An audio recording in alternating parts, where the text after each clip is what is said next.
In the previous video, we said that aspect is a grammatical category of verbs, but it wasn't listed as one of the five. We had person, number, tense, mood, and voice, but aspect wasn't part of that.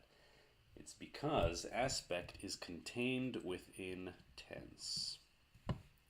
Tense is defined as time plus aspect. So aspect is contained in here, and this is how aspect comes into play, through tense. There are 3 times. I'll start with the present. We'll start present, past, and future.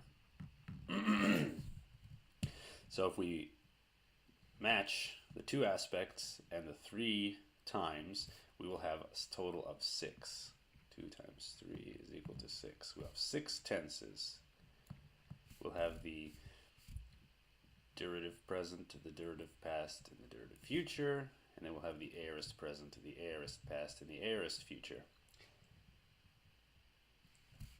This present time only has 1 tense, and we will see it later. There's not a distinction between derivative and aorist. There's just 1. So here we have 1, here we have 2, here we have 2, and then there are 3 more tenses that don't necessarily follow this. They're a little more complicated, and we'll see them when we meet them. There is the perfect tense. There's the pluperfect tense, also called the past perfect, perfect. And then there's the future perfect,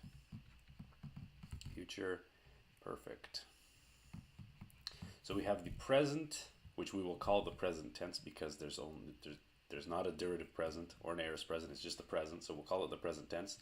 Then there's the derivative past.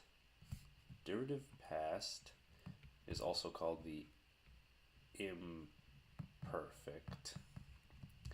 There's the aorist past, which is sometimes just called the aorist. So aorist past is sometimes just called the aorist tense. And I'll probably slip into saying aorist tense, even though the aorist is properly an aspect. And then we've got the perfect, the pluperfect, and the future perfect. So present, imperfect, aorist, derivative future, aorist future, perfect, pluperfect, and future perfect. These are the eight tenses in Greek. And in the next video, we're going to categorize these, and in this way, we'll be able to actually see how tense affects the morphology, the actual forming of the verb.